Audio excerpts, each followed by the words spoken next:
All right, welcome to another episode of Random Bets, Real Stories. Today's guest is Petty Officer Scott Derrick. How you doing, buddy? Hey Tim, good to see you. Yep, good to see you. All right, so I introduced you as a petty officer. What was your rate in the Navy? I was an AMS, aviation structural mechanic. We worked on mostly structure, but back in the '80s when we were in, we cross trained in hydraulics and a little bit of everything, pneumatics.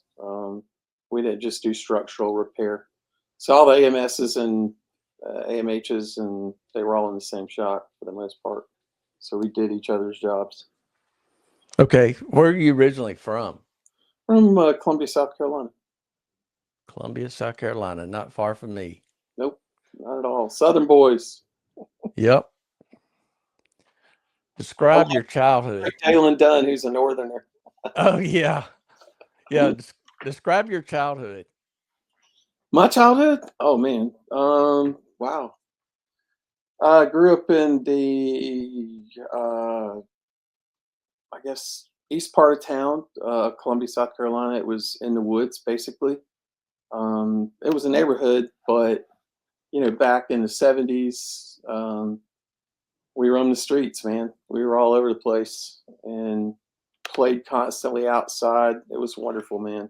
I had a wonderful childhood. I actually, although I had a really abusive father, uh, we had probably 300, 400 acres of woods and fields and cornfields and ponds and everything across the street from me. So we hung out there, picking blackberries during the summer, walking barefooted everywhere. I mean, as soon as we got out of school, it was cut you short, cut your pants off, get shorts, and you were outside. We didn't stay inside at all. Mom wouldn't let us. Mom cleaned the house. She'd lock the door. Wouldn't let us Yeah. to ring the doorbell. We drank out the hose. If we got in trouble at our neighbor's house, we got scolded there, and then they'd call our mom and get scolded at home. So, Yep. tight neighborhood. The funny thing, I talked to some folks about it even now, and I didn't know anybody when I was a kid and 62 years old. I didn't know anybody when I was a kid back there in the '70s who were divorced. Didn't know anybody who was divorced. And now it's just, rampant, kind of crazy. Didn't know anybody. Whole neighborhood. I mean, neighbor blocks of kids, you know. Yeah.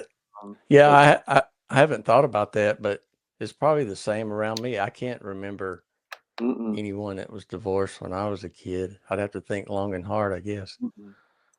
I was telling some guys today, since young kids, I had lunch with my crew today, and told them, I was like, you don't know anything about this, but back in the day, after dinner, we'd go outside and we'd play roller bat. And he was like, "What's roller bat?" And I was like, "Well, you get a bat and any kind of ball, tennis ball, whatever, we'd be in the street and you'd hit it to, eight other kids.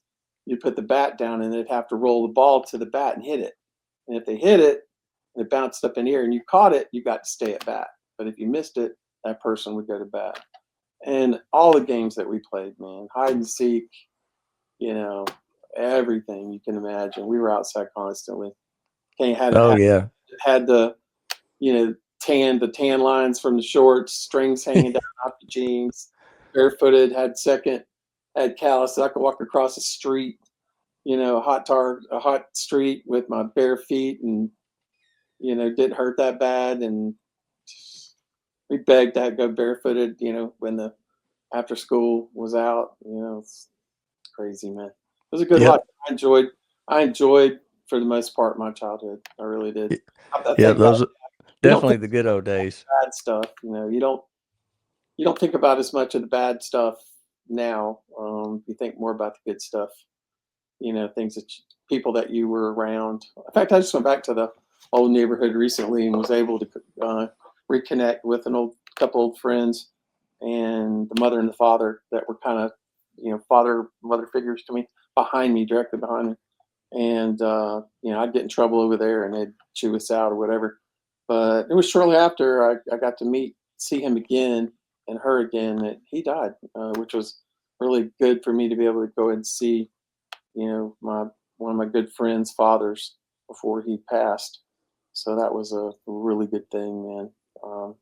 But the old neighborhood's not what it used to be anymore, man. Yep, It's same here. We were kind of run only down. a few houses on our road, and now there's been 15 houses built in the last few years. You're in the country too, man. Yeah. In the country.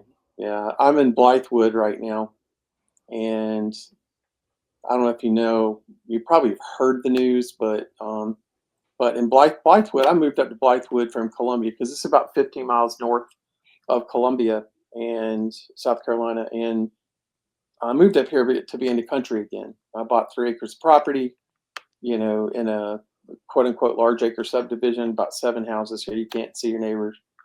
Um, Big oak trees, all that other kind of good stuff. Creek running through the bottom, and doggone it, man! If it was about, I guess, probably about 4 years ago, South Carolina bought about 2,500 acres of property from 3 families. And we knew something was coming at that point. We knew there was rumbling. I'd be doggone if Volkswagen, if you remember the old International Scout name, remember the old International Scout? Yep. International Scout died off, and they kind of went away. And Volkswagen decided after a couple of decades or more that they wanted to buy the Scout name and revitalize it. So they opened up 2 miles away from my house now. They opened up opening up, process of building it, a $3 billion automotive factory, building hybrid Scouts as well as battery powered Scouts, which What? it's Wow. not bad for my property value, but dude, population, they're the first group they're going to be hiring in is about 4,300 people. Wow. You're I not in the love country no more. little country dreams are all over. I'm in a really nice place. I mean, I got nothing to complain about. I told my wife, I was like, if I could do what I need to do here, if I could buy 50 acres of property somewhere further up north a bit, 20 miles up in Fairfield County, in which nobody goes into because the school systems are horrible. I would in a heartbeat buy it, put a house slap in the middle of it, put a couple feed plots, you know, um, and that's where I'd stay. Yep. All right. You briefly mentioned your dad. Describe your parents. Oh man, wow. Mom was a good woman. She took care of us. She stayed home, like most moms back in those days. I don't know very many moms that worked. There were no latchkey kids around when I was young. Moms were there at the house, and um, you know, she was a good woman. Kids would come over for lunch and stuff like that, and she'd mix Kool-Aid and all the good stuff, freeze pops, and all just a good woman, man. My dad worked for Southern Bell South. It used to be Bell Telephone. He worked for them for 36 years, something like that. He was a rough individual. He was raised by a father who was very abusive, and um, his dad was an army retired army guy, and was in the Battle of the Bulge. My grandfather was in the Battle of the Bulge as well as Korea. It's one of the Frozen Chosen. So he had PTSD real bad, and he was abusive to my father as well. And it kind of rolled downhill. My dad was abusive to me. Would belittle me, and would just. I think he tried. I think he tried as best he could do, but I think it was just dysfunctional. It was just dysfunctional, and he just didn't know how to be a dad to a rambunctious young kid, a young boy who wanted to stay outside and play baseball and all that other kind of stuff. He was just not patient. Um, yeah, I could go further and further, but you get the picture. Oh, yeah. And that's part of the reason why I joined the Navy. I mean, I joined the Navy to get away from him. He was real abusive to my mom as I got older, because me and mom were very close. I was 18, basically 19. I was 18. And we had an altercation one day where he backed me up against the wall. And I was getting ready to basically put my head through the sheetrock because I was basically, for the most part, protecting my mom from him being abusive towards her verbally. And I knew at that point, as well as some other things that happened in the past that were pretty serious, that I needed to get out of there. Right. Because it wasn't going to be good for me or him, one or the other. So it was not. And even in later life, I couldn't trust him. He was married 4 times. So here's a funny story. Got a funny story for you. My dad always wanted to get back together with my mom, his original wife. He got married. He's married 4 times, and he was cremated. And his ex-wife kept the ashes for a couple of years, a year or so after he died, and then she got remarried and wanted to get rid of everything that was, well, mostly everything that was his. I think a lot of the stuff that she had, like his guns and things like that, she sold or whatever, gave to her new husband. I don't know. But I didn't get much of my dad's, but I did get his ashes eventually. So I had planned on taking him to the National Cemetery here at Fort Jackson, which is a really nice cemetery. They opened that up a number of years ago, and it is gorgeous. And I've been meaning to do that, but I took it to my mom's house, and I put it up on the top of an old grandfather clock, and it's been there for 2 or 3 years, 4 years, 5 years. I don't know how long my dad's been dead, but however long it's been there. And I'll pop in and might see my mom. Hey, Dad, you got to get him out of here. I'm like, see, I always wanted to do that together with you, Mom. So here he is. He just if wherever he is, he's laughing his behind off right now, man. He's laughing. It's hilarious. I think it's hilarious. I don't think my mom thinks it's too hilarious. Right. Was there somebody that influenced you to join the military? Well, both my parents were in the military. Or my dad was in the military, my granddad was in the military. So my dad was in the Navy. He was a sonar technician, and I wanted to be a sonar tech, but I didn't score high enough on the ASVAB for it. Because back, when he was in, I don't think they did ASVABs and all that stuff. But he was a sonar jockey for, I don't know, 2 years. I think he stayed in the military, 3 years, close to around the time of the Bay of Pigs. He tried out for what he tells me. He tried out for UDT and hurt his ankle or something like that, and wasn't able to finish the qualifications for UDT. That was before SEAL team, I guess, or something. I don't know. A lot of stuff I don't know how much I can believe, because there was a lot of lies that were told during those time frames. So, what was the original question again? Was there someone in your family or someone that influenced you to Yeah, join? probably more than anybody would be my granddad, my grandfather Derrick. He's the one that influenced me more than anybody. But it didn't take much influence. I think I didn't want to go to college. I knew that wasn't going to be my path. I hated school. Always have hated it. Didn't ever want to. All I could When I was in school, all I did was look out the window at the recess yard, wanting to go, be out of there. I didn't want to be in school. Right. Probably ADD, really bad. I would guess if they were to go back in those days and they could, do a test on me, it's probably ADD, ADHD, more than likely. Hard to focus. Hard for me to focus. Yep. What But what year did you join the service? oh man, Tim, I think it was 1981, towards the end of 81, beginning of 82. And I was on deferred enlistment for a year and a half to get AMS. So Okay. I wanted to work at the Tomcat. They couldn't promise me that, but I did have day school in Millington, probably like you. Probably Yep. barracks right across. You were an H. I think you were an H. I was an S. Oh, were you really too? Okay, I couldn't Yep. remember. Corey was an H, was he? No, Corey was an S. Yep. Corey was an S.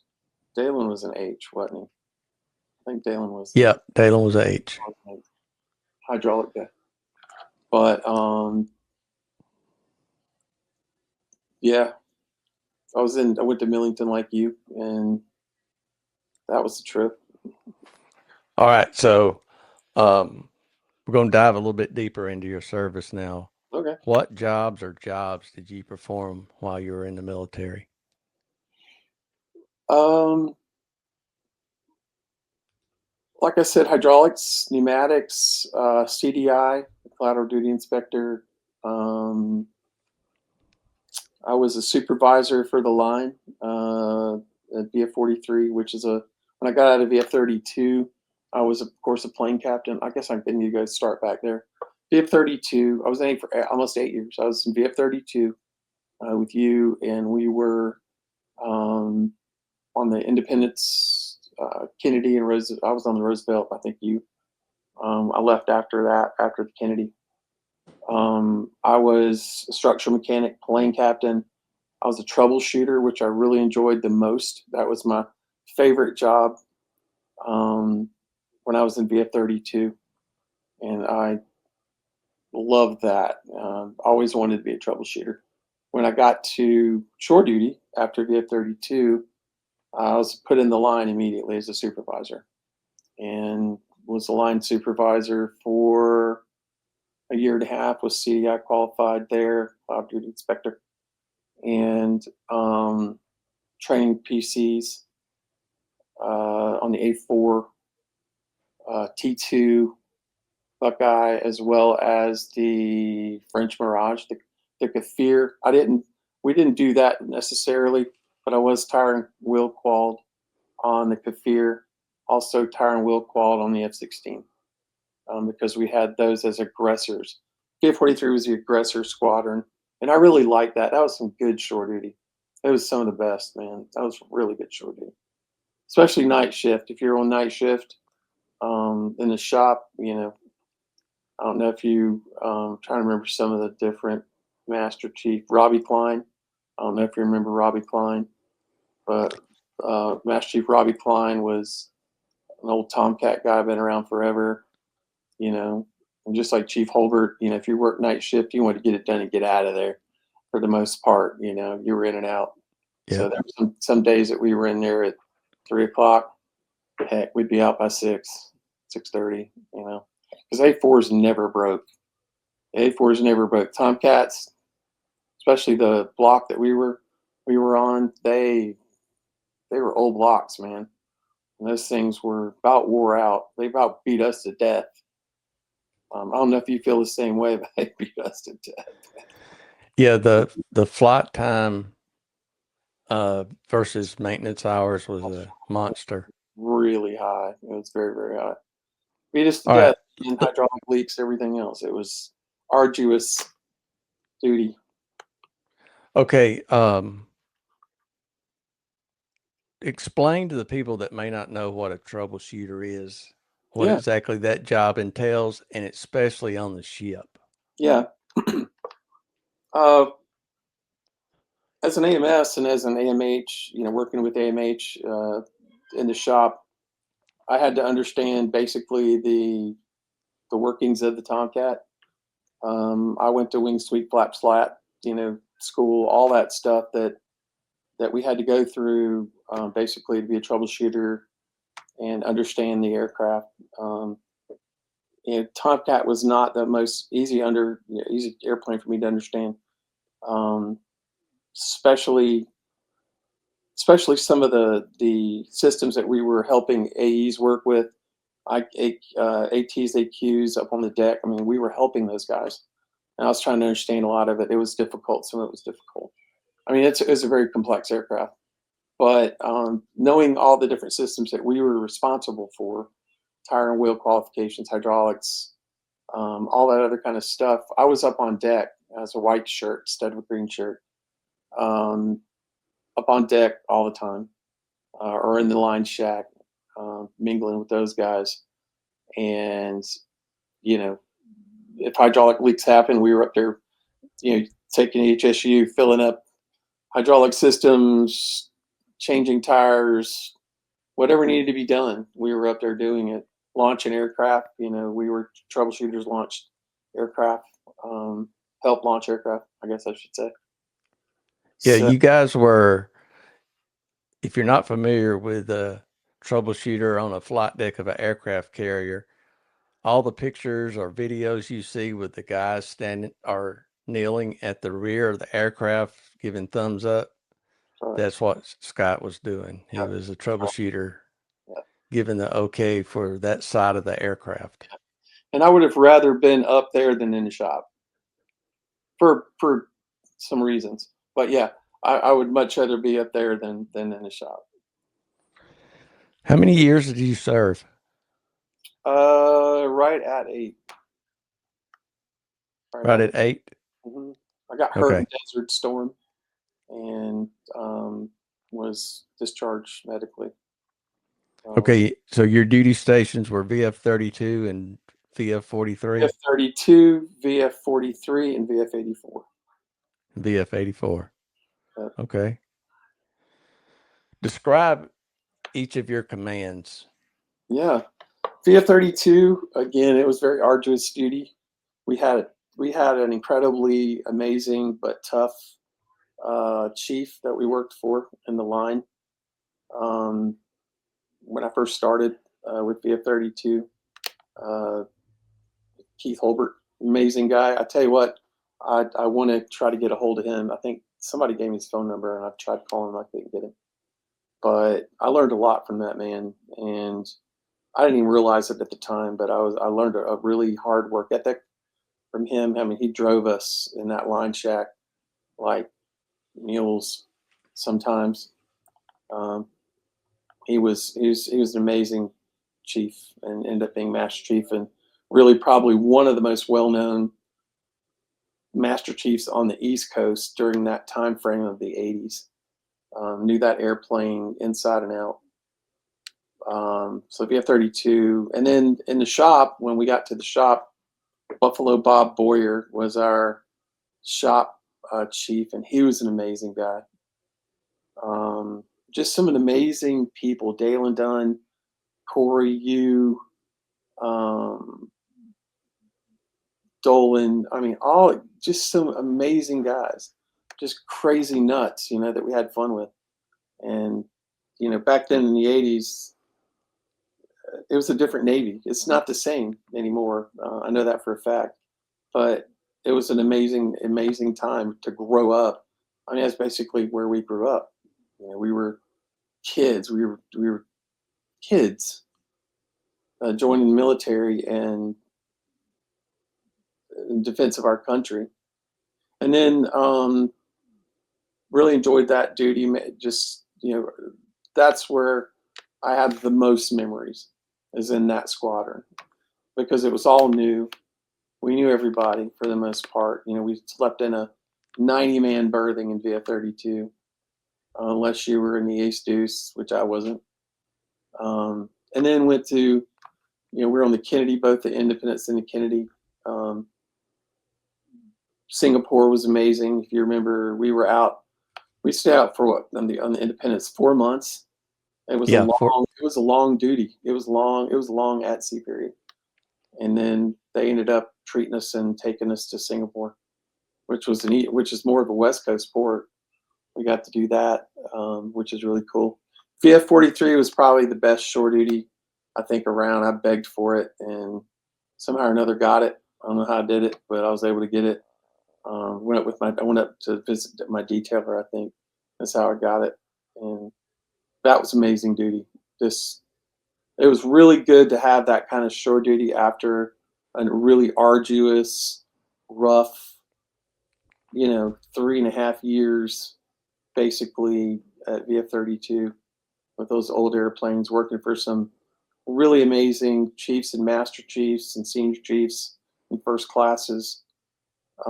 But they were tough. I mean, we had some really tough chiefs. Pat Eye was a tough old crotch. Those are the memories that I have of VF-32. I don't have so I have some good memories of VF 43, but the real memories are in VF 32. And then got done with VF. I think I did. I don't remember how many years I did in VF 43, but I got extended for like 6 months, and I'm like, what? So I thought I was going to sea, again. And they're like, oh, we need to extend you for 6 months. I'm like, hey, twist my arm, I'll take that any day. So I got extended, and then myself and a senior chief, Joe Parada, an amazing, amazing chief. He was my shop chief. We went up to Washington, D.C. to our detailers together. And I was supposed to get orders of VF 143 to Pukin Dogs, and we were both going there. I wanted to be with him. He was going to kind of be my mentor for the rest of my career. And I was pushing for first class, but then eventually I wanted to become a warrant. That was really what I wanted to do. Was I smart enough to really be a warrant? I don't know, but that's really what I wanted to do. I saw warrant officers, in VF 43 especially, that I really looked up to. A warrant officer Spivey that was an amazing individual, and that's really where I wanted to go. And so it was really, really good. But VF going up to Washington D.C., getting orders, VF 143 with the chief Parada, and then about, I guess it was 2 months after we went up there, I got order modded, and they canceled my show duty almost immediately. And 2 weeks later, I was on my way to VF 84, and they were going to sea like that. And I was like, no. VF 40 140. I should have known it, because VF 143 was just coming back from a cruise, so I'd have had a whole other year. Because you're trying to get away from having to go to sea for so long. But Right. yeah, I got order modded, man, and went to VF 84, and that was pretty cool. I mean, that squadron was kind of a high pressure squadron because they were so well known. Right. But there were some good chiefs and first classes that were there. Did you ever know Clint Markle? No. Oh, yeah, Clint Markle was my first class there in VF 43, or excuse me, VF 84. But that's where I got hurt. I was. You want me to go into that, or you want to do another question? Yeah. Okay. Go ahead. I was up on top of Tomcat down the hangar bay, changing a backup module down by the speed brake. I don't know what happened. I have no idea. Only thing I can blame it on was we used trifluoral ethane, which was, if you remember, was liquid freon to douche out panels with hydraulic fluid. So I know that we got done with it. It was me and one other guy got done with it, but something happened. I don't know if I was walking off the plane to go get something, or we were done with the job, or I just don't know. But I ended up getting up, walking down the port side, starboard side, as you're looking at it, port side as you're looking away, walking off going down the walkway, and fell. Fell to my head and shattered the left side of my skull, left temporal lobe, left basilar skull fracture. When they found me on the hangar bay, I was bleeding out of my eyes and my ears. I was kind of out of it. Went down to, they medevac me, or not medevac me, but they called medical emergency.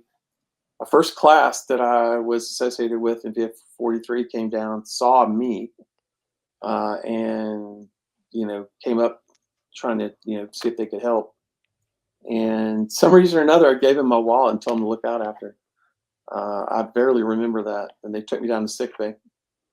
I guess it was an hour after that, I ended up having a grand mal seizure in front of both my squadron skipper and the boat skipper, and it was a 12-minute seizure, and they had to give me Valium or something to stop the seizure, and they medevac me off immediately to a hospital ship.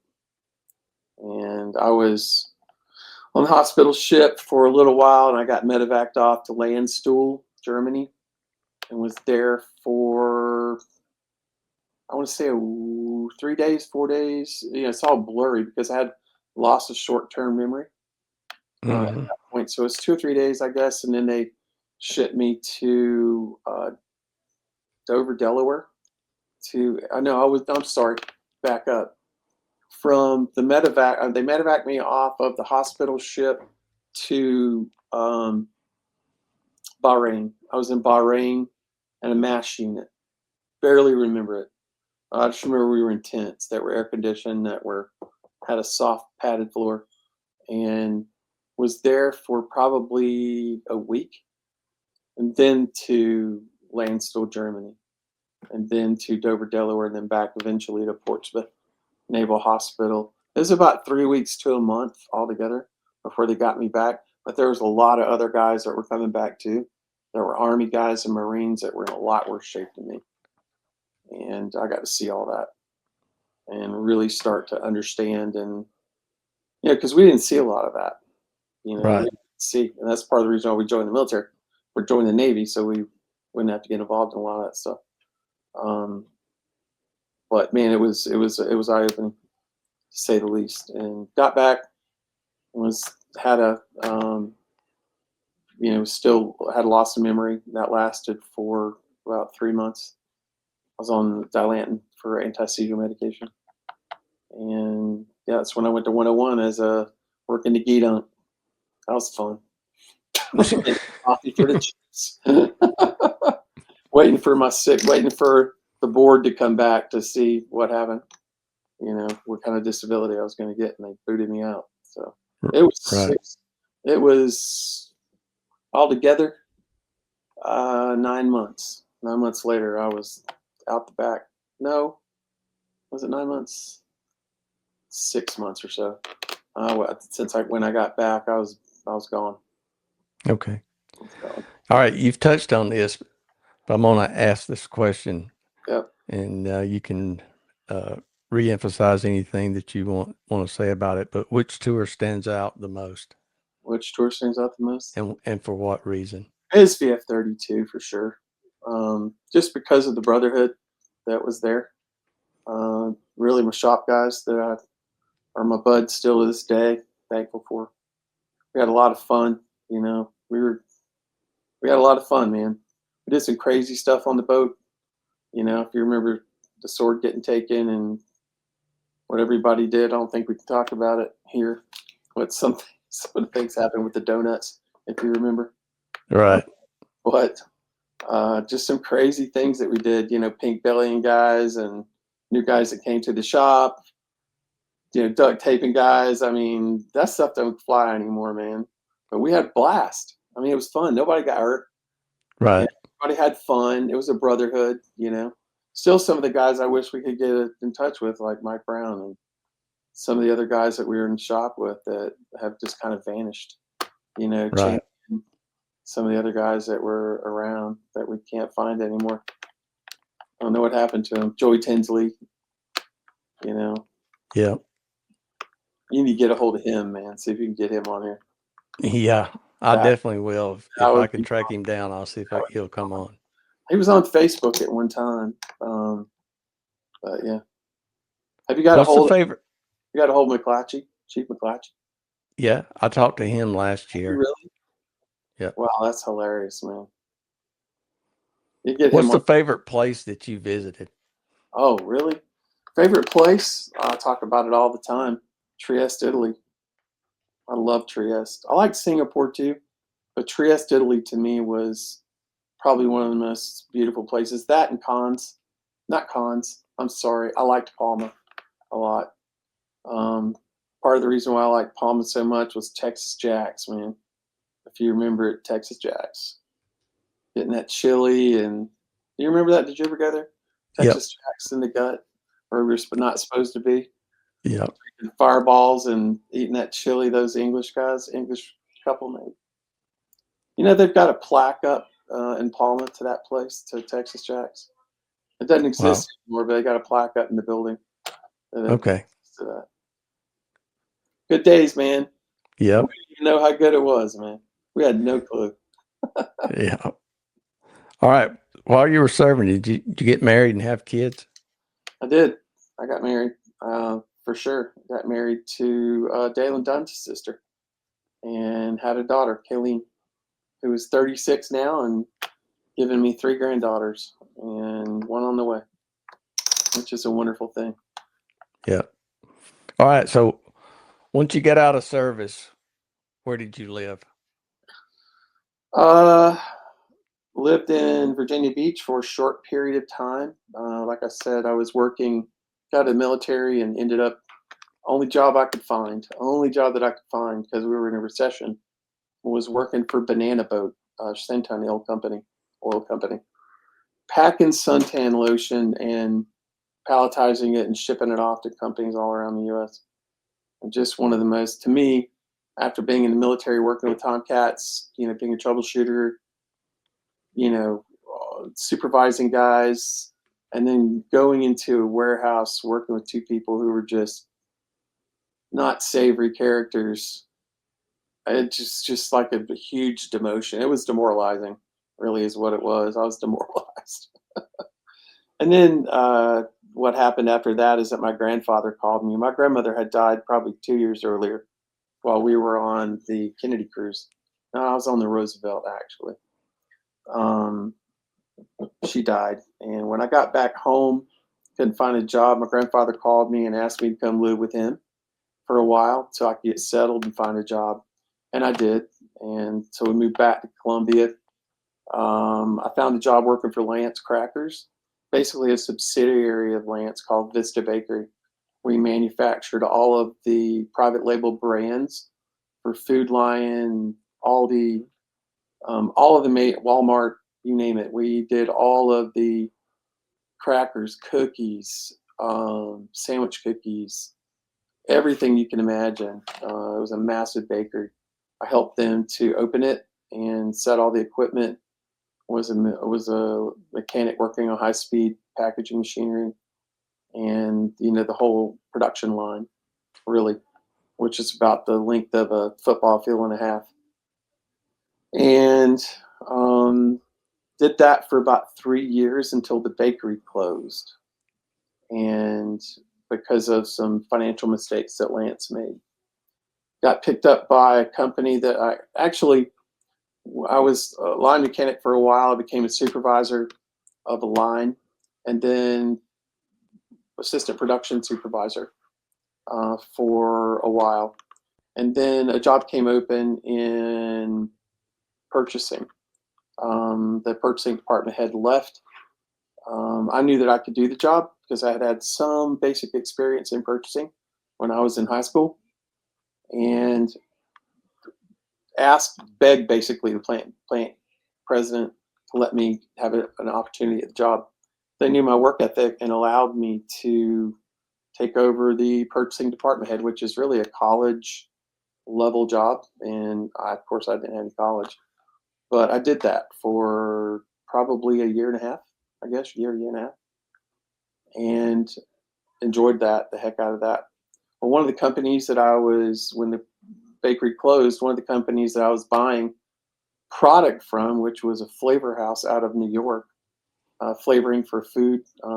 Also, they manufactured fragrance for uh, personal care products, anything you can imagine fragrance for, candles, personal care products, you name it.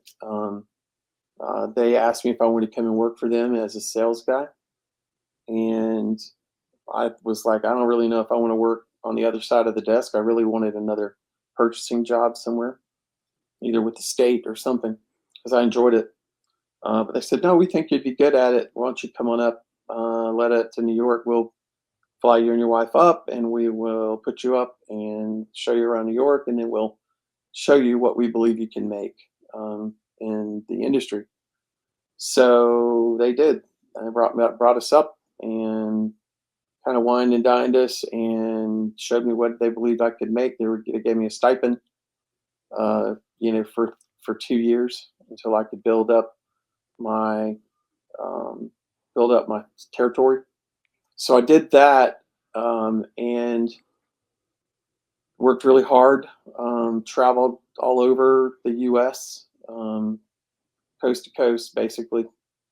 And enjoyed the heck out of it. They gave me an expense account. It's probably where I'm fat now. I've actually lost weight because I was going to lunches, and you know what I'm talking about. The industry you're in. I'm sure guys smoozed you. Purchasing agents or sellers and sales guys smooze you, and that's what we did. And we took guys to lunch. We took them to dinner, got to know their families, took their families out to dinner, and it was never cheap. It was always an expensive restaurant, especially in Atlanta, which was wonderful. Buckhead and all those places were amazing. So really enjoyed that. Did that for I was a 1099 employee actually, so I wasn't employed by them. Built up my territory to about 6 figures where I was. Enjoyed that. Um, they ended up kind of faltering as a company. I started my own business called Ingredient Source.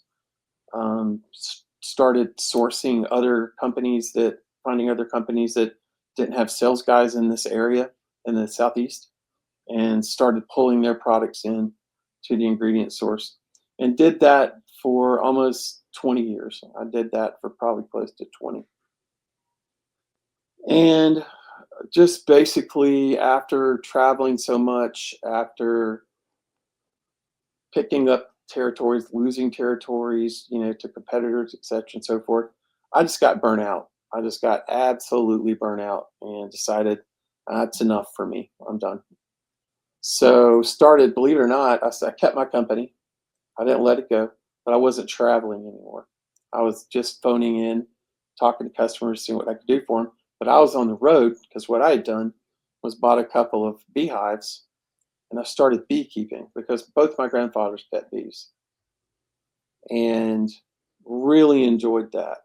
It was therapeutic for me, and realized after, hanging around with these old guys that were these 70, 80-year-old beekeepers, learning the trade from them because they were the professionals. It was back in, 2005, 2006, before beekeeping got really popular, before the bee movie came out, I think, and just spent hours and hours and hours and hours with these guys. And my wife thought I was cheating on her until I introduced her to all these guys. Um, they they showed me that I could make money doing honeybee removals for a living, and I think they had done some when they were younger. Um, so I started looking into it, and being entrepreneurial, figured out pretty quickly all I needed to do is make some business cards to start talking to all the pest control companies around the state. So picked up a list of all of the pest control companies, started dialing them up, saying, "Hey, this is who I am. You know, here's my business card." Got emails, sent emails to them. If you ever have any problems with honeybees, stinging insects, call me. I'm your guy. And doggone it, if that didn't work, they started calling me. So it was probably, I did that for 8 years straight, and did that in both South Carolina, North Carolina, and Georgia. The furthest I went was the Virginia line. The furthest south I came was Atlanta, and then over towards your side, Western North Carolina, those areas. And over an 8 year period, I did about 1,800 bee removals out of every place you could possibly imagine. Met some of the coolest people. And one of the cool things about that job is I was always a hero. Always, Right. us guys, we like to be heroes. I always got the money for it because I'd make anywhere between $550 to $750 per removal. If it was further out northeastern or northwestern, North Carolina or Atlanta, it was automatically 750 or sometimes 1250. So I made a lot of money. I was making a lot of money, and I'd get the bees, I get the money, I get the honey, and I was a hero. So it was just a really fulfilling job, but it was backbreaking. Right. standing up on a ladder, digging bees, pissed off bees out of soffits, for 3 or 4 hours. Um, it was hard, especially when I was released in the military with arthritis. So I had arthritis by doing this, but I just kept going because I knew the money was there. I had a family to support. My fear as a guy has always been that I'd fail my family, financially, and because I didn't have a college degree and all this other stuff.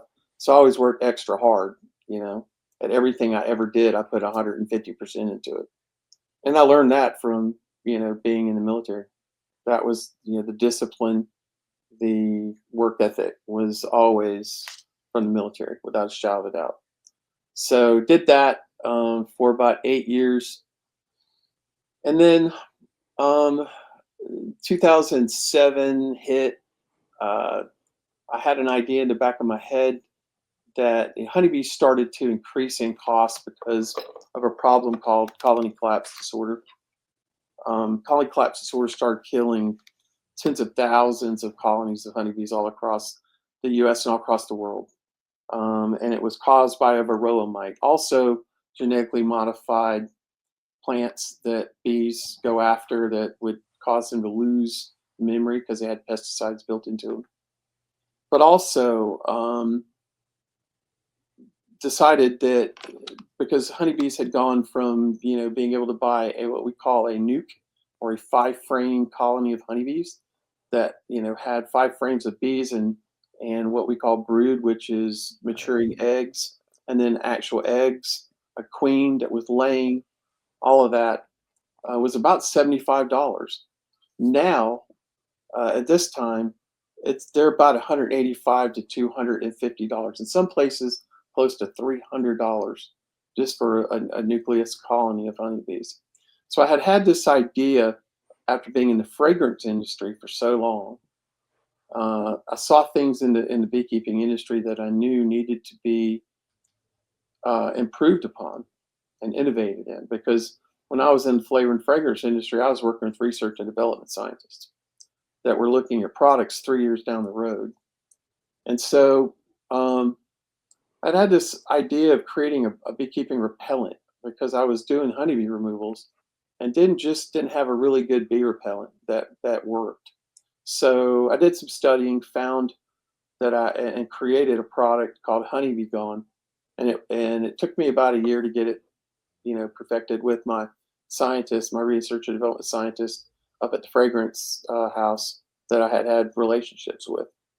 I had a couple relationships with different companies, and they helped me to create it, and it worked perfectly. After some trial and error. So I was going to market it, and I decided not to do that right away because I was still doing honeybee removals, and I just didn't have time to do it because my time was constantly on the go and didn't have time to do it. But I knew that my time to do honeybee removals was going to come to an end because my knees were getting tired. My knees were getting but just worn out from arthritis, climbing up ladders up and down for 4 hours. So I ended up creating this product and started marketing it online through a couple of news channels, not news channels. What were the bulletin boards, basically? Um, I think is what they were. I took out a small ad, a 300 by 300 ad, did some graphic work, put it up, and people started buying it and trying it, and it worked perfectly.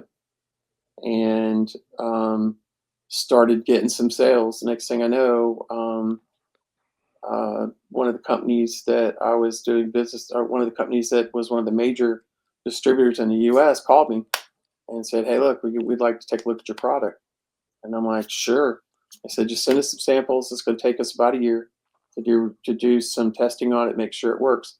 But if it does, we're going to bring it in." I was like, "Awesome," because that fell right across my plan. And then because of honeybees becoming so expensive, I had also in my mind about creating an attractant for honeybees. So a swarm lure based on a pheromone that the honeybee puts out called nasonov.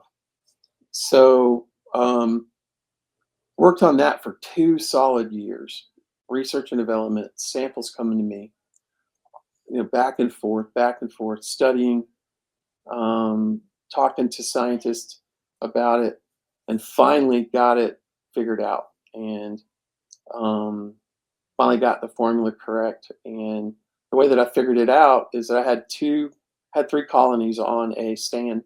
One colony that, as you face it, was on the left, was what we call a hot hive. They were really angry, not angry, really defensive bees.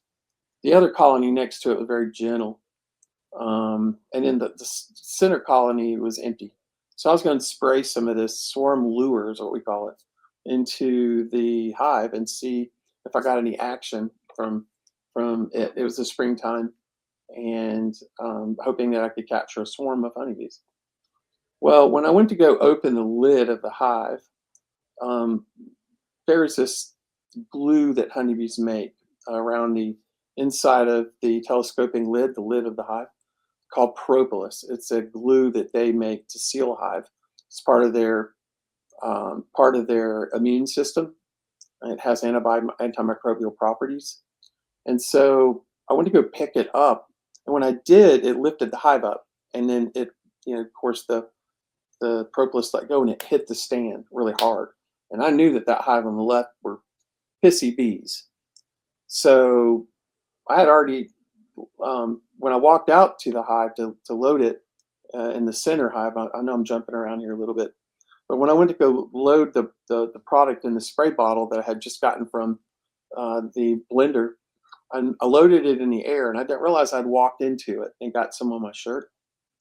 And when I lifted that hive up and it hit the stand, a bunch of those bees came out, and I thought they were going to hammer me, man. I thought I was going to get it. And they came towards me, but when they did, they started flying up around me, and then started landing on my shirt.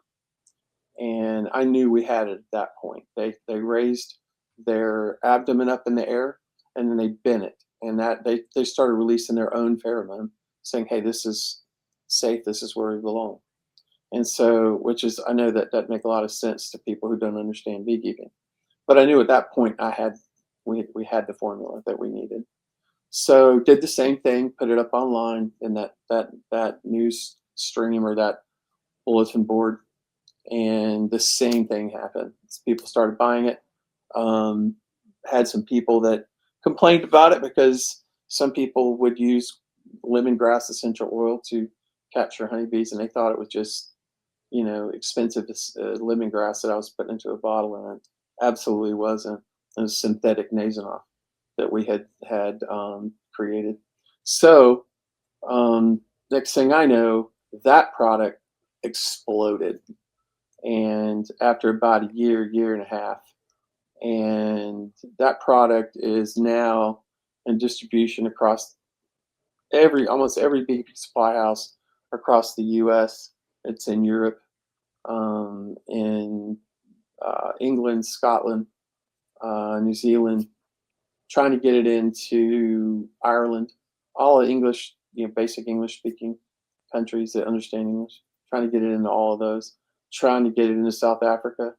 I contacted a guy at the North American Beekeeping Expo just recently in Kentucky, Okay. and he does African safaris and for beekeeping, and so he wants to try to get it in South Africa. So it's been amazing, man. It's a God thing, without a shadow of a doubt. It's a God thing.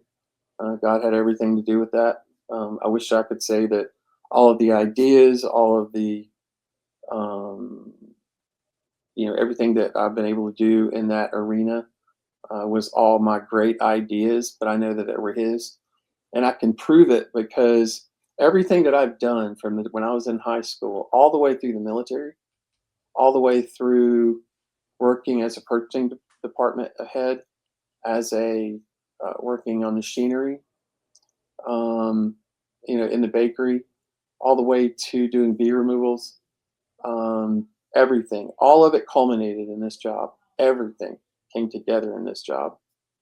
And it's kind of breathtaking and mind blowing if you think about it, because I have to do purchasing in this job. we actually had machinery that we did manufacturing with that I have to know how to work on. That's the military that I learned how to work on Tomcats and learn, machinery basically. Um, Sales, understanding how to sell the product to people. So it's crazy, man. I mean, it's so I actually one other quick story. Uh, my wife booted me out of the house after a while of bottling it here in the house when it started getting really big and I started filling my garage up with packaging material. She booted me out, said, "You got to find some other place to go," because the product has a strong lemony fragrance to it, and it could get nauseating after a while. And so I was bottling it at the kitchen table, one bottle at a time, and so she booted me. I found a building to go into, small, 1,900 square foot. Realized pretty quickly I didn't need all that space to do all the bottling. And so I started a beekeeping supply store selling equipment and teaching beekeeping, which is kind of cool. So yeah, all that has run together, man. All that has run together, and that's kind of where I'm at now. But I'm looking at retirement, semi-retired kind of. Unfortunately, dialysis patient, um, sit in a chair 5 hours a day for 3 days a week, and just enjoying life, man. Enjoying life. All that's hard. God's good. Takes us through it. Yeah, Just that's really, really, that's an amazing story. Uh, it is, Tim. It's really amazing. Considering yeah. I was just a knucklehead. Knucklehead joining the military, I had no idea what I wanted to do in life. I was floundering, no clue. But the discipline that I learned in the military was really key to, and I'm sure you say the same thing, discipline that we learned, you know, Master Chief Holbert ingrained it in us, man. You know, they pushed us. They pushed us hard. To work hard. Be our best. VF-32 was the key to it all for me. You know. Yeah, I was telling Dalen, or maybe Brian, when I interviewed him, the work ethic was huge for me when I got Yes. out. Yes. Um, That's what def, that's what businesses look for in vets, because they know, for the most part. I mean, when I went to Vista Bakery, the guy that was there during the hiring was um, was a Navy guy, and so he was looking for military guys because he knew they had work ethic, and hired me on the spot, man. Boom, just like awesome. that. Brand new bakery, brand new bakery. Hadn't even had the first equipment on the floor yet. I didn't even know what I was in for, but I knew that it was hard work. Worked a lot of overtime hours, man. More overtime. Oh, one quick story. I told you I got a flak jacket coming out of the military. One of my gifts from a supply officer. Um, we were doing when you would know more about this than me, but when you build a building and you put the AC system in, you have to do a check on the AC system, see how low it can go. I guess a pressure check, because there was positive pressure inside this building because it was a bakery, and it got really cold. You could hang meat in there one day when they had it so cold in there. Well, I had my flight jacket on in the bakery working, and there was a bunch of contractors and stuff in there. Well, we had lockers that we would hang our stuff in. Well, I didn't have a lock. Nobody had locks, and I took and hung my flight jacket up in there. Guess what? It got stolen. Somebody stole it, man. Man, Broke my heart. One of the wow. worst things that's happened to me, man. I had a great thing that happened to me though. Um, Probably about 5 years ago. A very, very good friend of mine, a CWO4, uh, that was an AO that I became good friends with. He had a closet with about 4 or 5 of them in it, and I told him what happened, told him the story. And dang, if he didn't go back to his closet and pull out a brand new flight jacket for me that fit. The flight jacket that I had back when I got out of the military would not fit me now. Fit you because you're the same size. I am not the same size I was when I got out of the military. You could probably still wear your uniform, Tim. Not quite. Not quite. Can't get your blues on. No, it'd be a tough road to try to get them things on. All right. Do you still stay in touch with a lot of the buddies you had when you were in the military?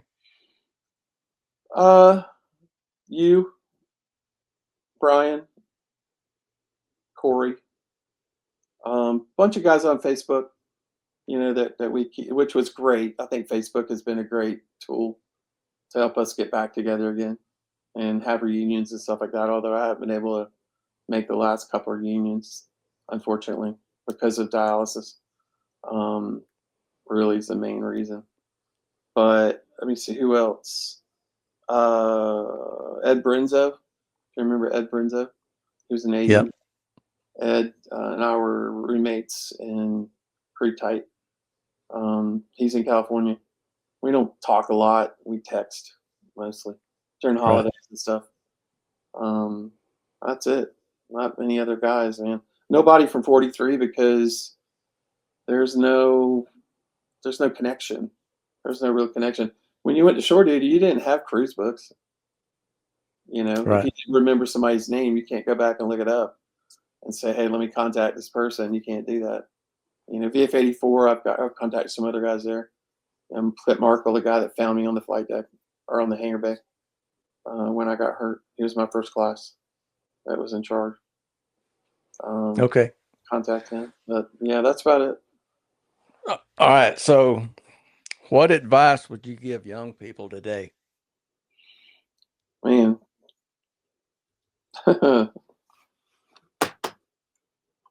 what advice would I give young people these days? Keep your head out of a phone, but you're gonna have neck problems when you get older. Um, try to live as normal a life as you can outside of electronics. Uh, I don't think that a college education is necessary.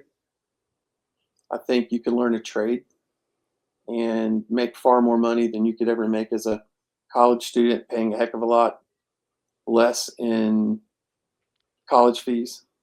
There's a huge need for electricians and HVAC guys and any kind of trade you can. I mean, diesel mechanics, doing what you're doing.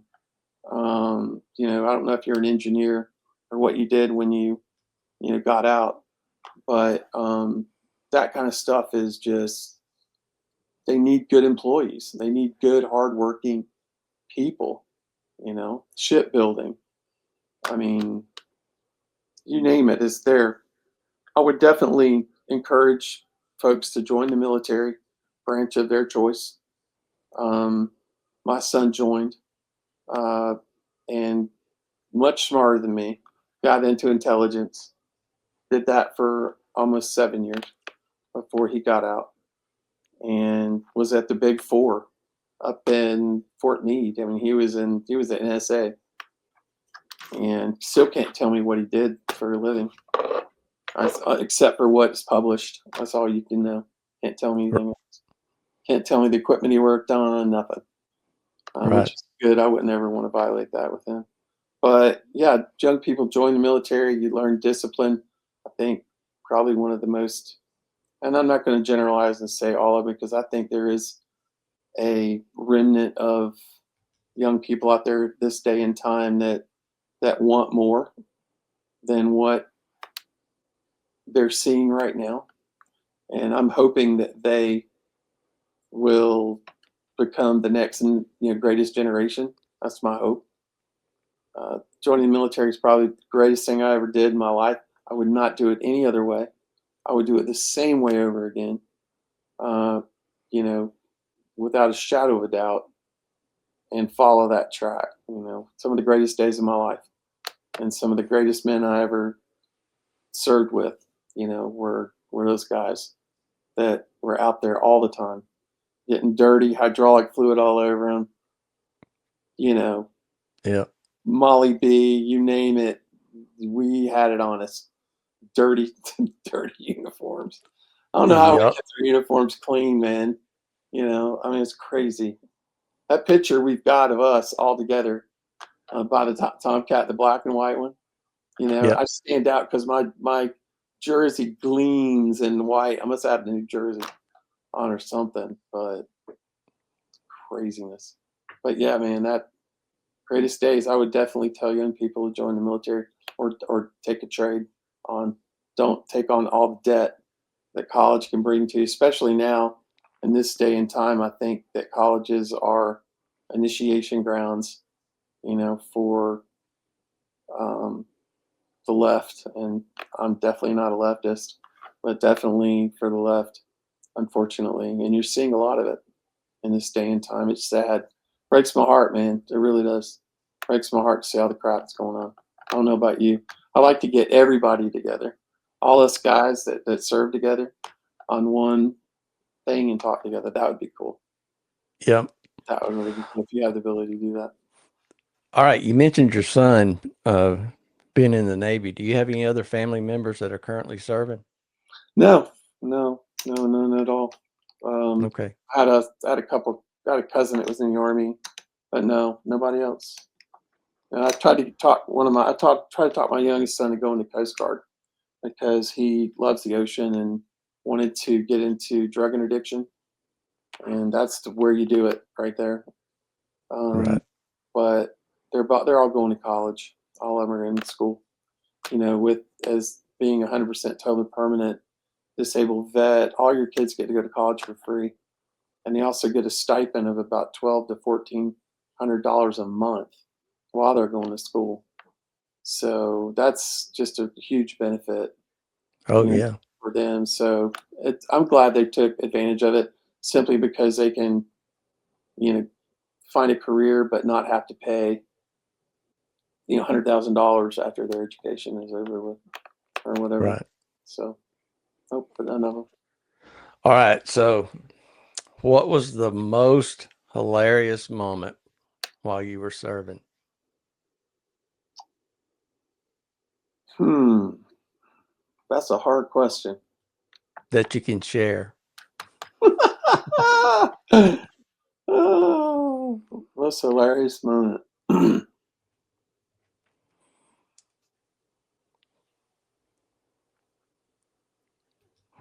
It would definitely have something to do with VF-32. I remember a story, and I don't I don't know all the details that you were involved in, but I think you were going on a debt, and an incident happened between you and I think Chief Holbert, or he might have Oh, been Master Chief. oh man! I thought you said stories that you could tell. If you're going to talk to Chief Holbert, I don't want to tell it. But yeah, I was on a detachment. I think it was a month detachment. We were doing prep carrier calls before a cruise, and I was up underneath Tomcat, in between the engine nacelles, uh, you know, right parallel with the ventral fin that comes down off the engine nacelle. And we were trying to feed a huffer hose over. I think it was the Kennedy, if I'm not mistaken. Trying to feed a huffer hose over to the other side of the plane to hook it up.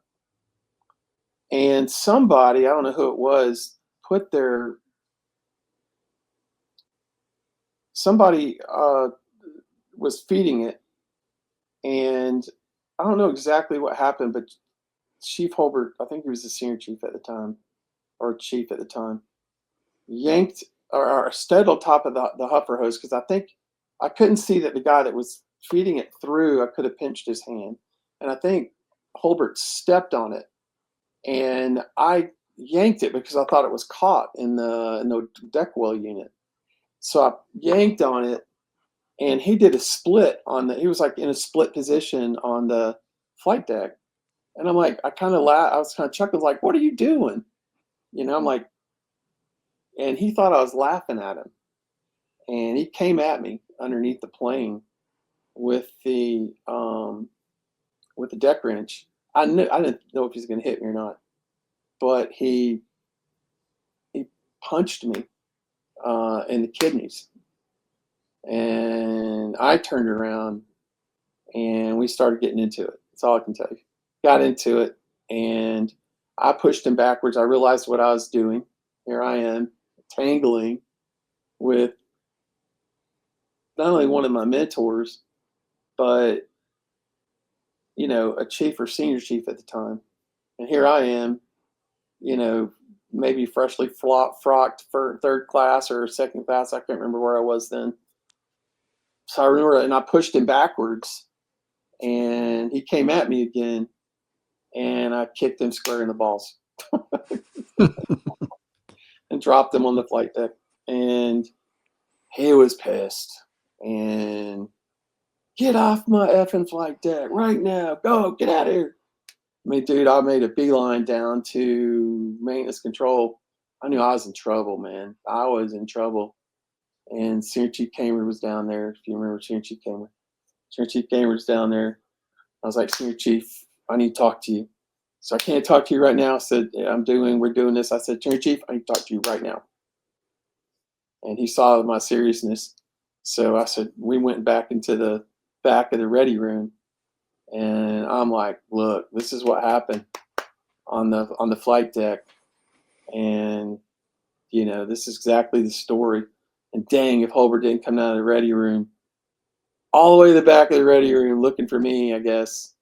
And Senior Chief Kamer's back there, and he was up in my face again, man, pointing at me. I'm gonna pull your stripes. I'm gonna do this, that, the other. And I was like, Senior Chief, you better get him out of my face.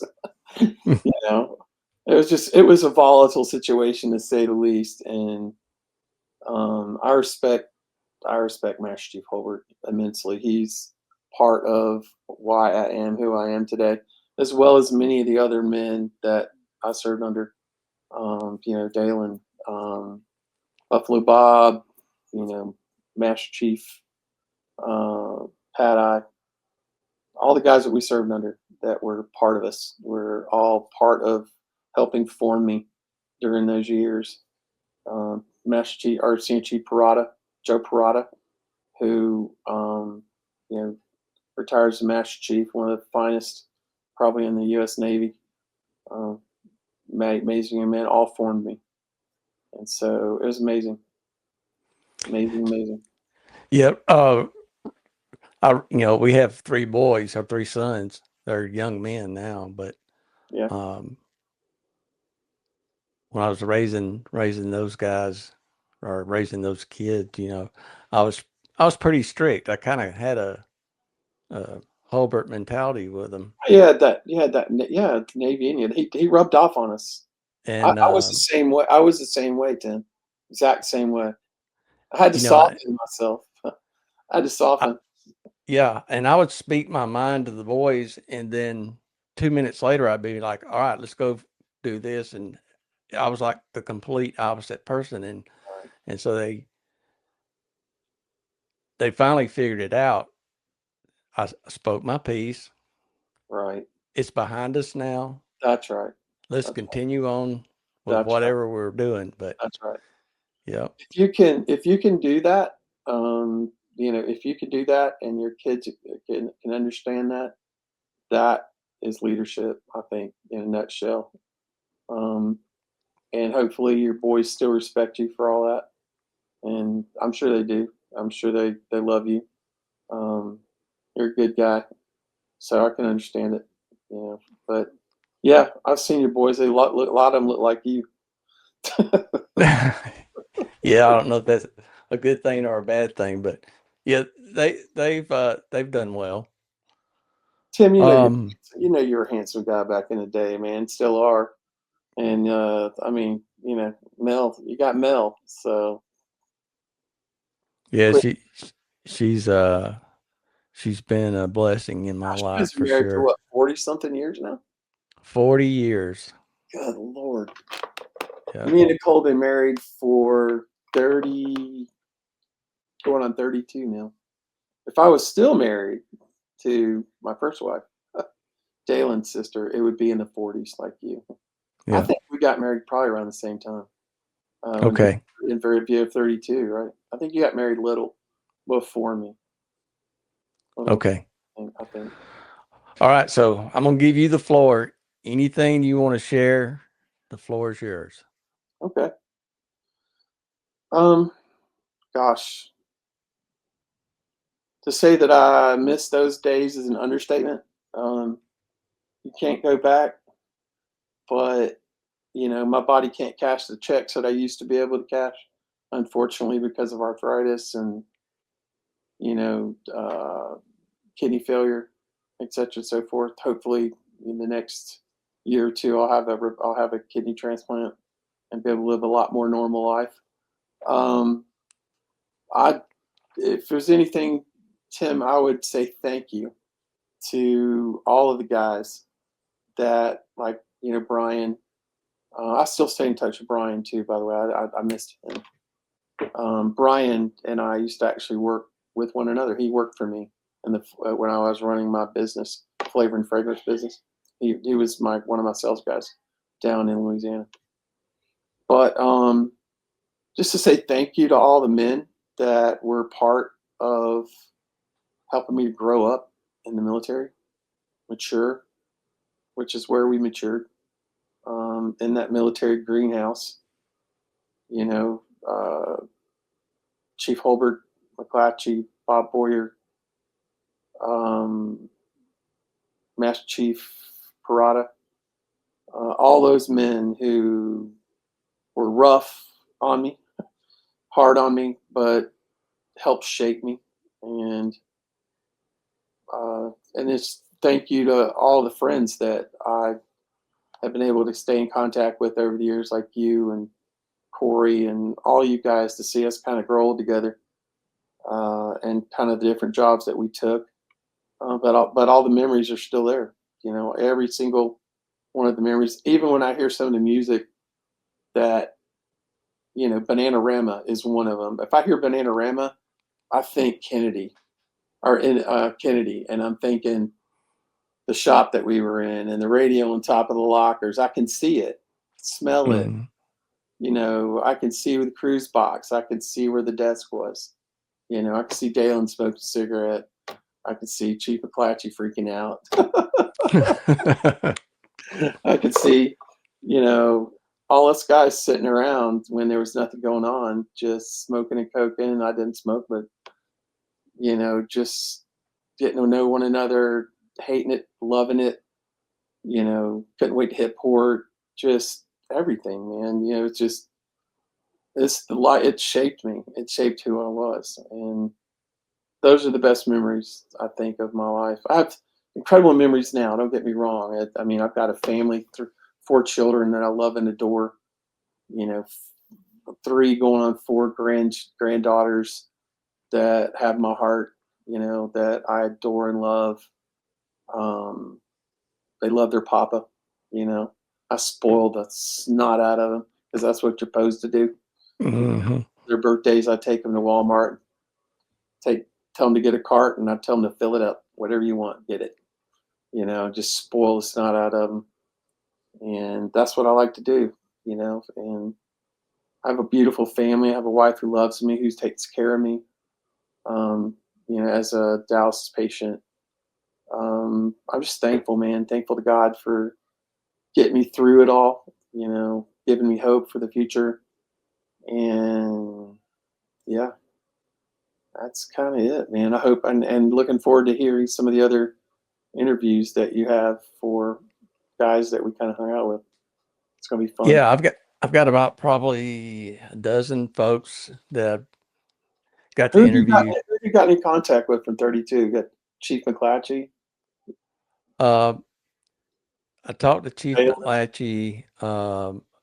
I stay in touch with Corey. Is Corey going to come Um, on? Is he going to do it? Tim Johnson. Yeah, Tim. What a great guy. Yeah, What a great guy. He's been through it too, man. He's been through it. yeah. Really has. But yeah, a lot of the guys I contact or I comment on some of their stuff on Facebook. Ken Uber, Yeah.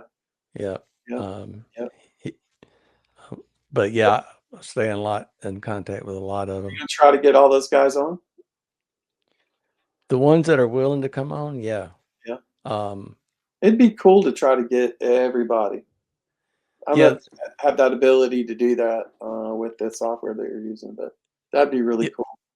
yeah. My inspiration behind the channel, I had six uncles that served in World War II, Wow. and I got out of high school and went in the military and got out after VF-32 and then turned around and went back in a Yeah. couple years later. That's what a lot of guys do. A lot of guys do that after they've been out.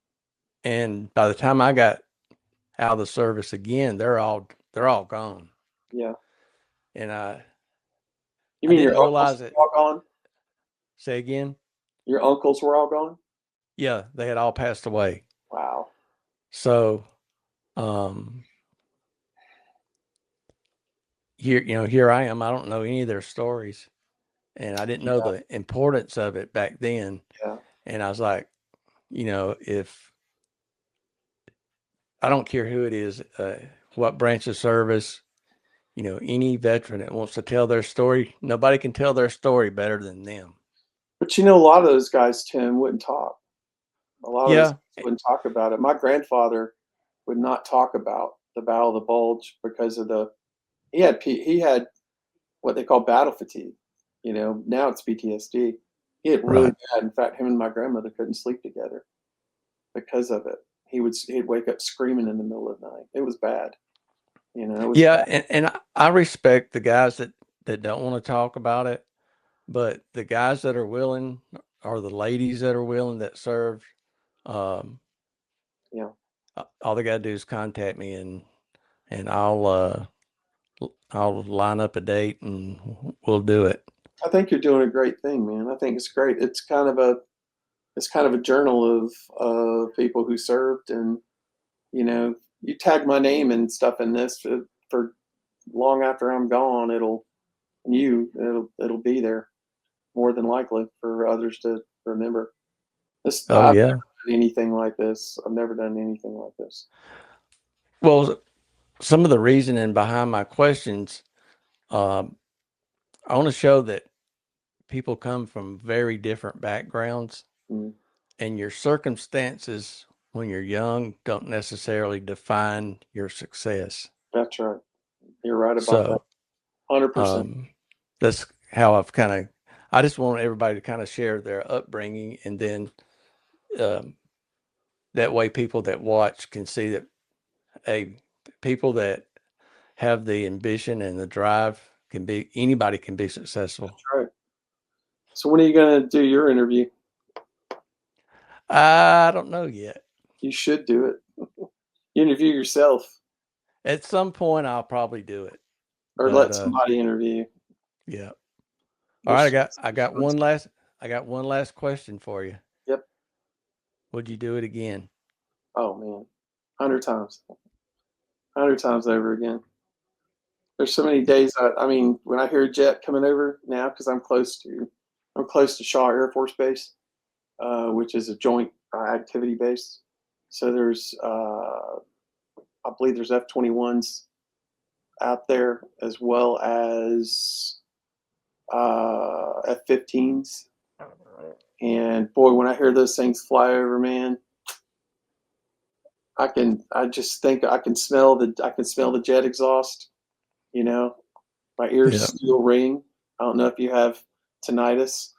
Yep. My ears still ring, and I can hear that frequency, man. I'm like, yeah, those are good days, man. Yeah, I'm like the little 6-year-old kid standing out in the yard when I hear airplane. That's right. Still Whoa! today, I'm out there looking up to see what it Can't is. get my neck back as far as I used to be able to. Yeah. Well, I want to thank you for coming on. Amazing Yeah, story. yeah, you're an amazing Amazing. man. You're amazing, and thank you for doing this.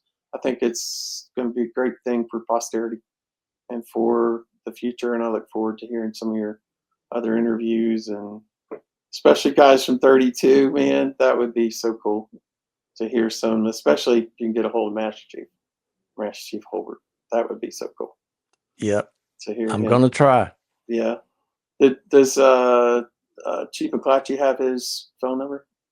I got Chief. Yeah, Well, I got uh Holbert. I got Yes. Master Chief's number too. Do you? Have you tried calling him?